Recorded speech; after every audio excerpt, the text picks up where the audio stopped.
Mais uma vez, bem-vindos ao canal Diálogos Online comigo, Cristiano, para tratarmos de aspectos relacionados à constituição de empresas. Nos vídeos anteriores, mencionamos sobre a constituição de LTDA, fazendo algumas observações, indicando alguns artigos de lei. Obviamente, não descemos a detalhes, porque a nossa intenção é instigar, é estimular você a buscar informações para que você possa criar o seu próprio entendimento a respeito dessas temáticas, já que são muitos artigos e o objetivo dos nossos vídeos é serem curtos, então não daria tempo de tratar de todos os artigos. Mas a gente, de uma maneira geral, tratou da ideia que esses artigos nos trazem. Nesse vídeo agora, nós iremos falar da Constituição da Sociedade Anônima. Parem e pensem comigo. Cristiano, o que eu preciso fazer para constituir uma sociedade anônima? De modo análogo ao que acontece com a LTDA, eu preciso de um instrumento que vai ser levado a registro. No caso da LTDA, é um contrato social. No caso da SA, é um estatuto. Esse estatuto deve conter o objeto da empresa, a denominação da empresa, a sede, localização, os acionistas, fundadores, conforme for o caso, o capital social, em quantas ações se divide esse capital social lá na LTDA em quantas cotas, aqui na SA em quantas ações. Quais são os tipos de ações que vão compor esse capital social e também nós entendemos que para a Constituição pode, de modo análogo ao que acontece na LTDA, receber bens na integralização das ações. Então, pegando alguns artigos da Lei 6.404 de 1976, a gente visualiza que a constituição dessa sociedade anônima, ela passa pela observação de alguns elementos. Primeiro, o capital social tem que ser dividido em ações, e essas ações devem ter um valor. Os acionistas que adquirirem essas ações, eles se tornam obrigados a pagar por essas ações, já que representam um contrato firmado entre as partes. Então, para a constituição de uma SA, eu preciso definir o capital social, em quantas ações se divide esse capital social, e pessoas terão que adquirir essas ações, se tornando obrigadas a pagar pelas ações que adquiriram. Elas não têm outra obrigação solidária. Ok? Se não pagam, cria-se o direito para a sociedade anônima de cobrar desses acionistas que são chamados de acionistas remissos, ou seja, mal pagadores, na linguagem comum, né? Comprou as ações, mas não pagou, mas a empresa tem o direito de cobrar dos mesmos.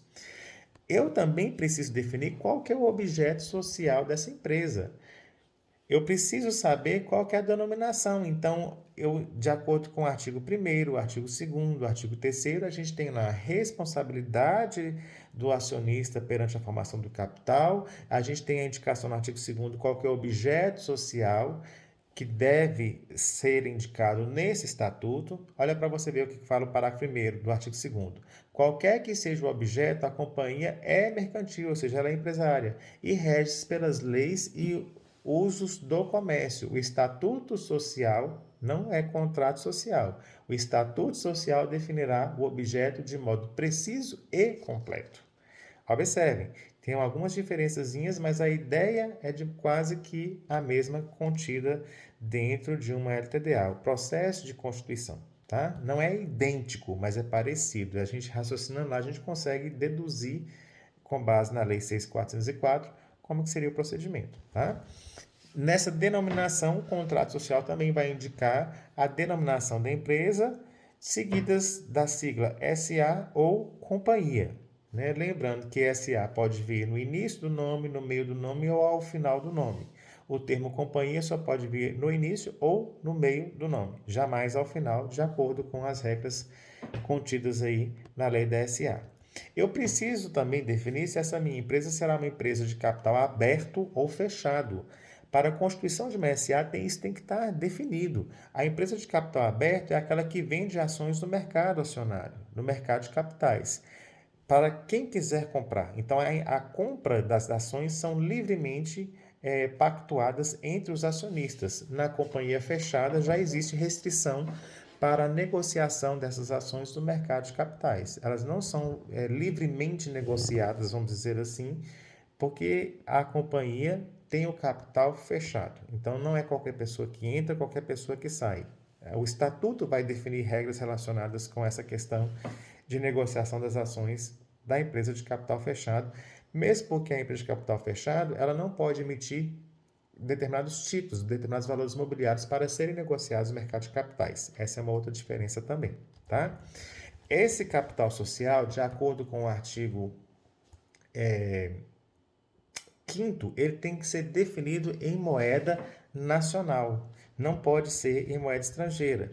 E conforme for o capital social, ele pode ser modificado para mais ou para menos. Então, eu preciso definir isso também no Estatuto da Sociedade Anônima. Percebam que é um pouquinho bem, né, detalhado, porque envolve um investimento normalmente de alto valor.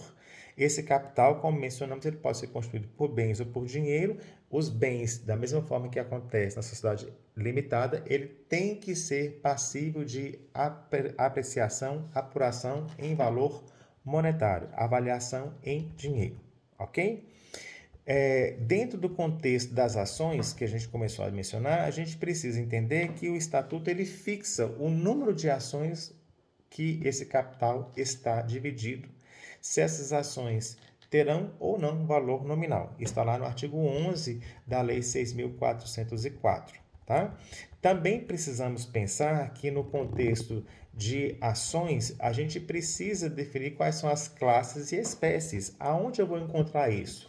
Entre os artigos 15 e 17 da Lei da Sociedade Anônima. De uma maneira geral, nós temos, de acordo com os artigos de lei, as ações ordinárias, as ações preferenciais e as chamadas ações de gozo ou fruição, conforme artigo 15. As ações ordinárias das companhias fechadas, elas poderão ser de classes diversas. Companhias fechadas. Perceberam?